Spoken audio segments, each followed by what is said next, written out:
دوسروں کو خوش کرنے کی فضیلت اور اس کا طریقہ۔ ایک شخص نے تاجدار حرم صلی اللہ علیہ وآلہ وسلم کی بارگاہ میں عرض کی، کون شخص اللہ تعالیٰ کو سب سے زیادہ محبوب ہے اور کون سا عمل رب کریم کے حضور سب سے زیادہ پیارا ہے؟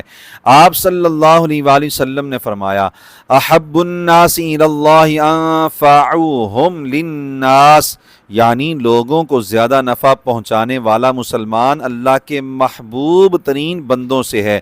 وَأَحَبُّ الْأَعْمَالِ إِلَى اللَّهِ سُرُورٌ تُدْخِلُهُ عَلَى مُسْلِمٍ أَوْ تَكْشِفُ عَنْهُ كُرْبَةً أَوْ تَقْضِي عَنْهُ دَيْنًا أَوْ تَطْرُدُ عَنْهُ جُوعًا، یعنی فرائض کے بعد معاملات میں سب سے پیارا عمل یہ ہے کہ تو کسی مسلمان کا دل خوش کر دے، یا اس کی پریشانی دور کر دے، یا اس کا دین یعنی قرض وغیرہ ادا کر دے، یا اس کی بھوک دور کر دے۔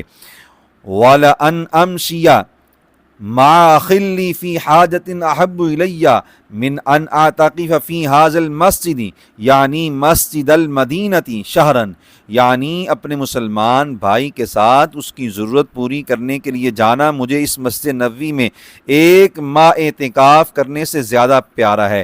یعنی اعتکاف کا فائدہ اپنی ذات کو ہے، جبکہ حاجت پوری کرنے میں مخلوق کا نفع ہے۔ دوسروں کو خوش کرنے کے لیے ہمیں کیا کرنا چاہیے؟ اگر انسان ذہن بنا لیں کہ میں نے دوسروں میں خوشیاں بانٹنی ہیں اور اس کے طریقوں پر غور کرے تو اسے اس سوال کا جواب بہت آسانی سے خود ہی مل جائے گا۔ بنیادی بات یہ ہے کہ دوسروں کی خوشی ان کی ضرورت اور پسند پوری ہونے میں ہوتی ہے۔ ضرورت اور پسند مختلف ہیں تو خوش کرنے کے طریقے بھی اسی کے مطابق ہوں گے۔ نمبر 1، بچوں کی خوشی۔ بچوں کی اپنی الگ دنیا ہوتی ہے، وہ عمومی طور پر نئے لباس، کھانے پینے اور کھیل کود سے خوش ہوتے ہیں، چنانچہ اللہ تعالیٰ کی رضا کے لیے انہیں جائز طریقے سے یہ اسباب فراہم کرنا باعث اجر و ثواب ہے۔ نمبر 2، بڑوں کی خوشی۔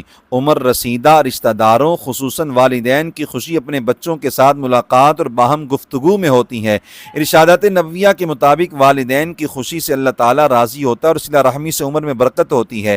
یہ افسوسناک بات ہے کہ غیر تربیت یافتہ نوجوان خوشیوں برے لمحات میں زیادہ تر وقت اپنے دوستوں کے ساتھ گھومنے پھرنے میں مصروف رہتے ہیں، جبکہ ان کے بڑوں کا وقت ان کے ساتھ ملاقات کی آس میں گزر جاتا ہے۔